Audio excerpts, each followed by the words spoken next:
Experiencia personal.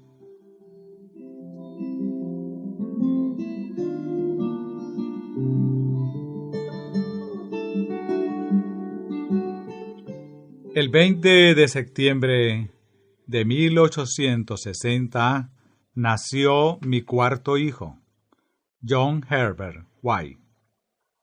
Cuando tenía 3 semanas de edad, mi esposo sintió que era su deber salir de viaje.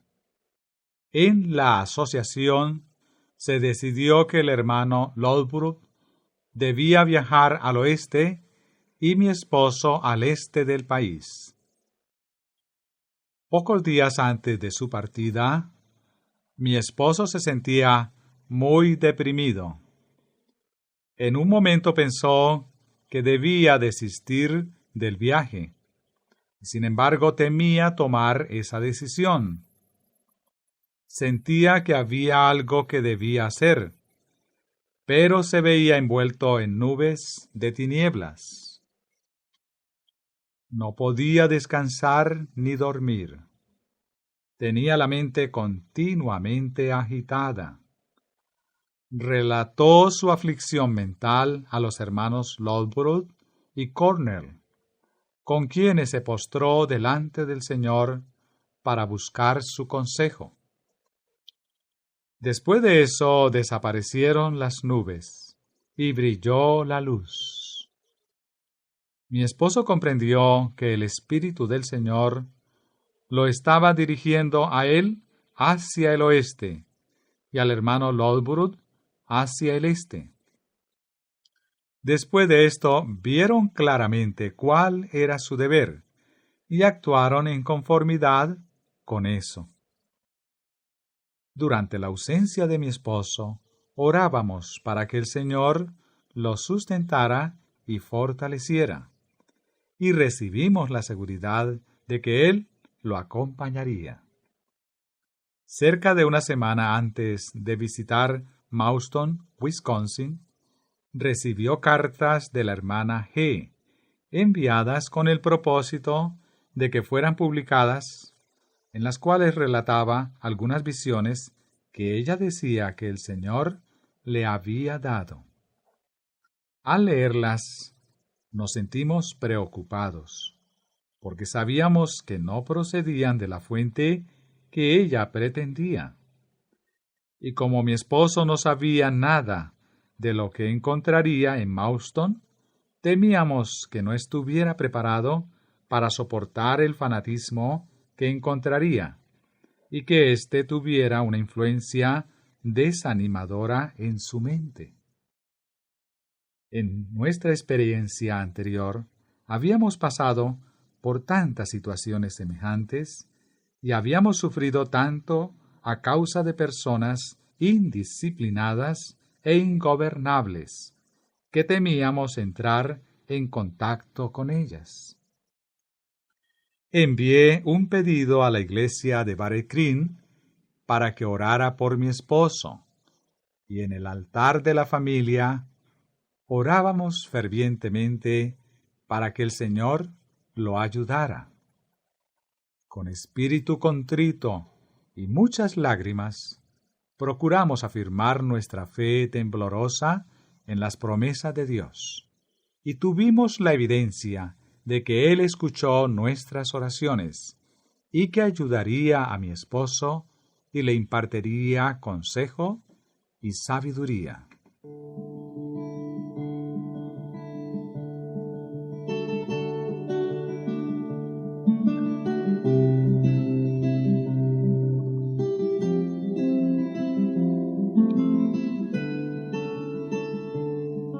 Mientras buscaba en la Biblia un versículo para que mi hijo Guillermito memorizara, a fin de repetirlo en la escuela sabática, el siguiente pasaje atrajo mi atención. Jehová es bueno, fortaleza en el día de la angustia, y conoce a los que en él confían. Nahum 1:7. Estas palabras me hicieron llorar porque parecían tan apropiadas para nuestra situación.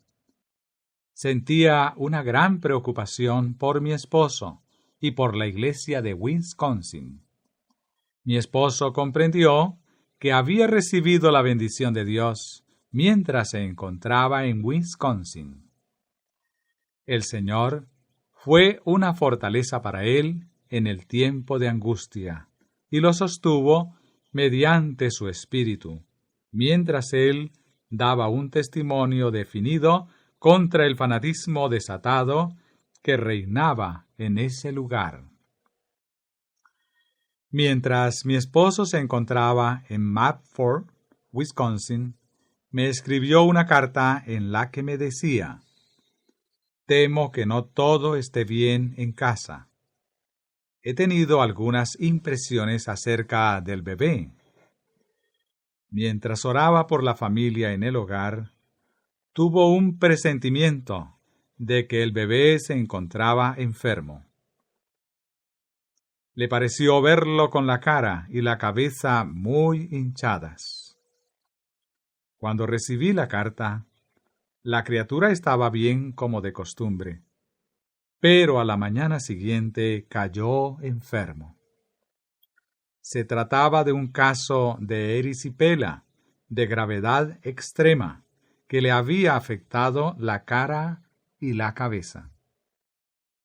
Cuando mi esposo llegó a la casa del hermano Wick, cerca de Round Grove, Illinois, recibió un telegrama en que se le informaba de la enfermedad de la criatura. Después de leerlo, dijo a los presentes que esas noticias no lo habían tomado por sorpresa, porque el Señor había preparado su mente para recibirla, y añadió que oirían que la cabeza y la cara del niño estaban muy afectadas. Mi querido bebé sufrió mucho. Durante 24 días y noches velamos ansiosamente sobre él y utilizamos todos los medios posibles para lograr su recuperación, y presentamos su caso fervorosamente ante el Señor. A veces no podía controlar mis sentimientos al verlo sufrir. Pasé gran parte de mi tiempo en lágrimas y en humilde súplica a Dios. Pero nuestro Padre Celestial consideró conveniente quitar de nuestro lado a nuestro amado hijito.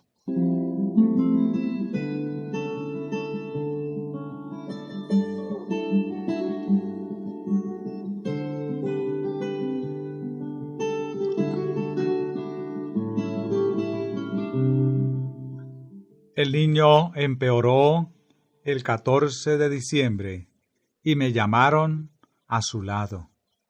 Al sentir su respiración trabajosa y la falta de pulso, supe que moriría. Ya se había posado sobre él la gélida mano de la muerte.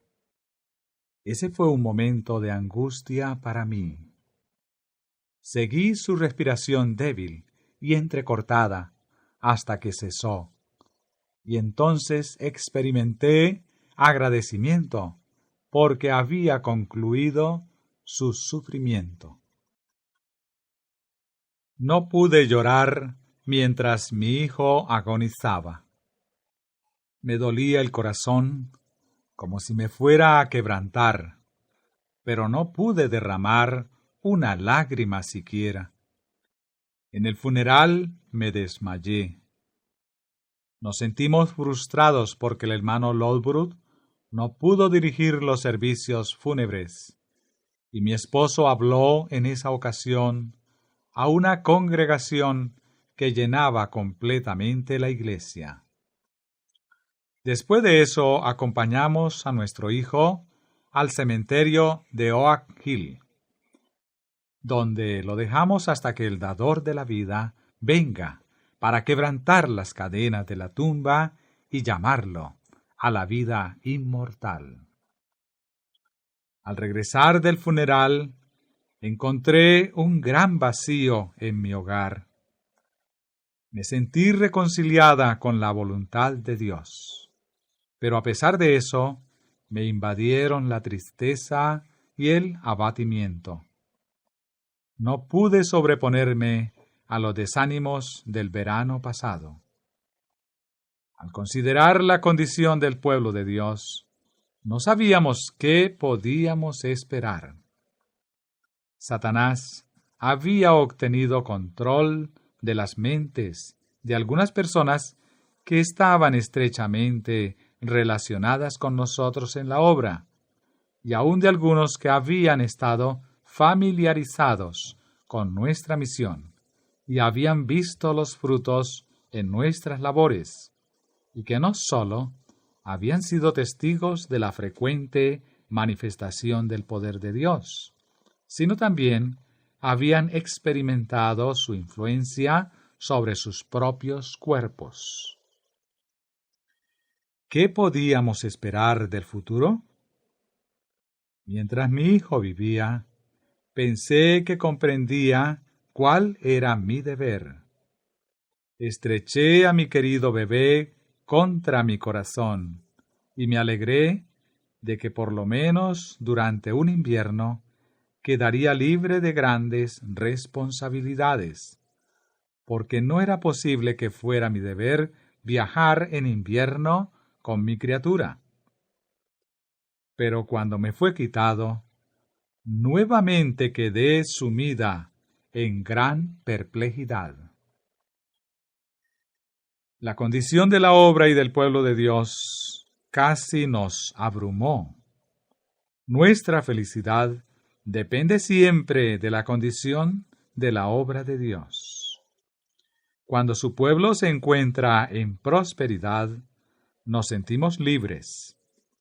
Pero cuando hay apostasía y discordia entre ellos, no hay nada que pueda hacernos sentir felices. Todo nuestro interés y nuestra vida han estado entretejidos con el surgimiento y el progreso del mensaje del tercer ángel. Estamos unidos a él, de manera que cuando no prospera, experimentamos gran sufrimiento mental.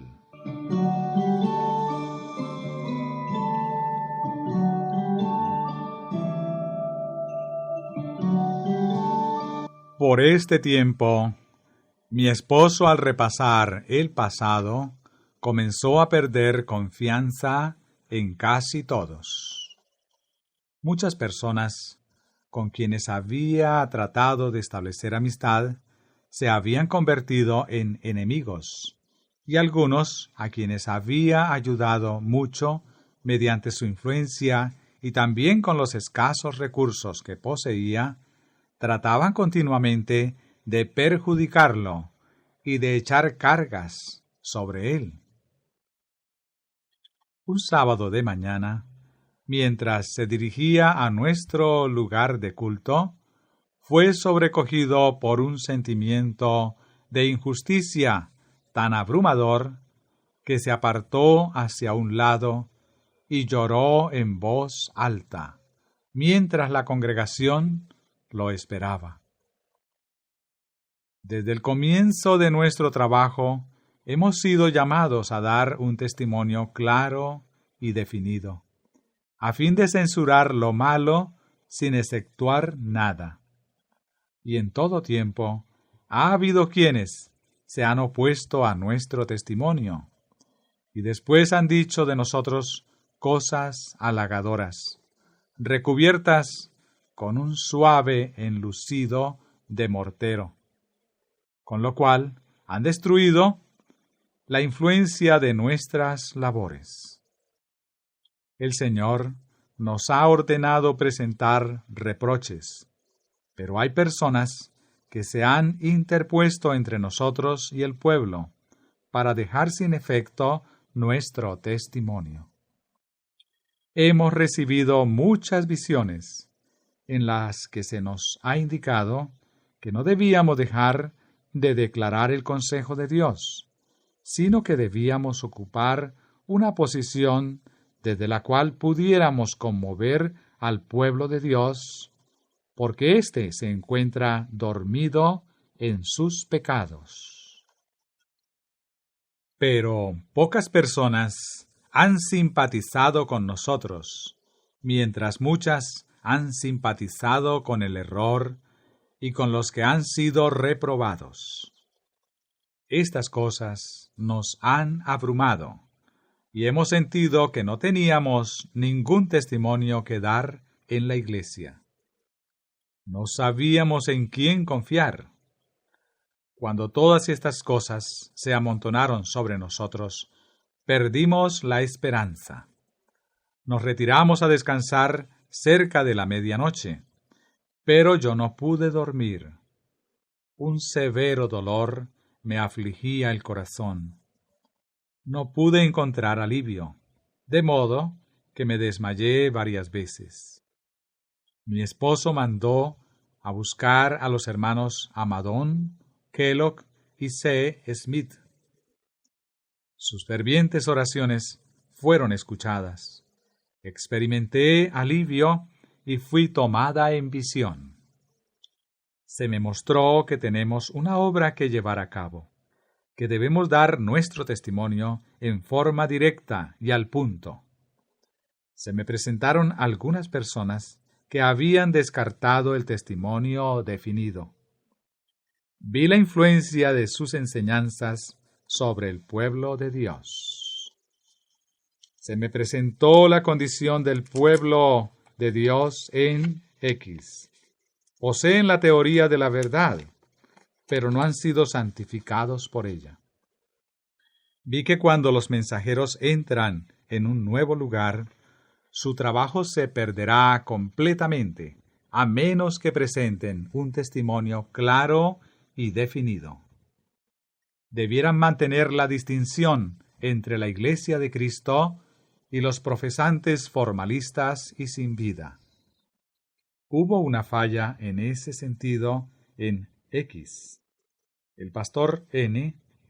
temía ofender y sentía temor de que se destacaran las peculiaridades de nuestra fe, y debido a esto se rebajaron las normas a fin de ponerse a la misma altura de su gente.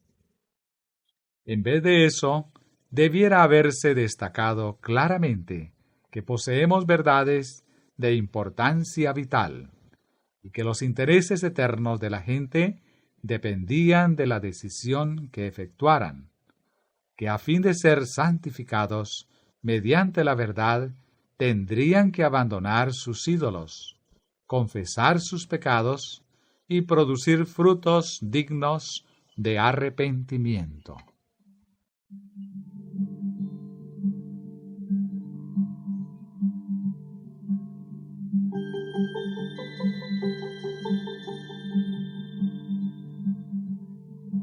Los que se ocupan en la solemne obra de presentar el mensaje del tercer ángel deben avanzar decididamente y con el espíritu y el poder de Dios predicar sin temor la verdad y dejar que ésta corte. Debieran levantar el estandarte de la verdad e instar a la gente a reunirse en torno a él. Este ha sido rebajado con demasiada frecuencia para colocarlo a la misma altura que la gente en su condición de tinieblas y pecado. El testimonio definido elevará a la gente y la ayudará a decidir. Un testimonio pacífico no llevará a cabo esto. La gente tiene el privilegio de escuchar esta clase de enseñanza desde los púlpitos populares. Pero los siervos, a quienes Dios ha confiado el mensaje solemne y alarmante que debe reunir a un pueblo y prepararlo para la venida de Cristo, debieran dar un testimonio claro y definido. Nuestra verdad es tanto más solemne que la de los profesantes nominales, cuanto más alto es el cielo que la tierra. La gente está dormida en sus pecados. y necesita que se haga sonar la alarma ante ella antes de que pueda sacudir su letargo. Sus ministros han predicado cosas placenteras, pero los siervos de Dios, que son portadores de verdades sagradas y vitales, debieran proclamar el mensaje en alta voz, para que la verdad arranque el ropaje de seguridad y se abra paso hasta el corazón. El testimonio directo que debiera haberse dado a la gente en la localidad de X no fue aceptado por los ministros.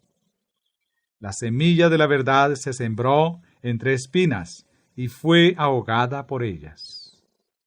Algunos han sido asediados por dificultades malignas que han hecho morir las gracias celestiales.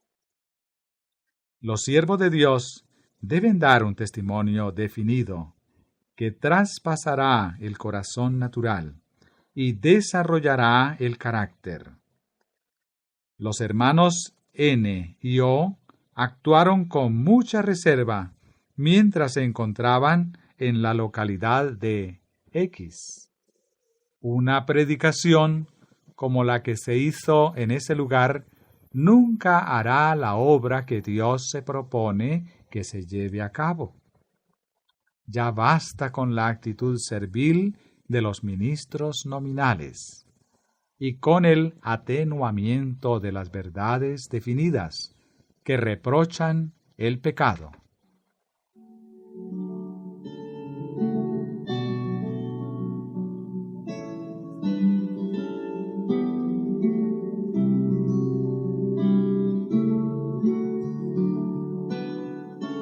A menos que la gente acepte el mensaje de todo corazón y tenga el corazón preparado para recibirlo, harían mejor en no ocuparse de él.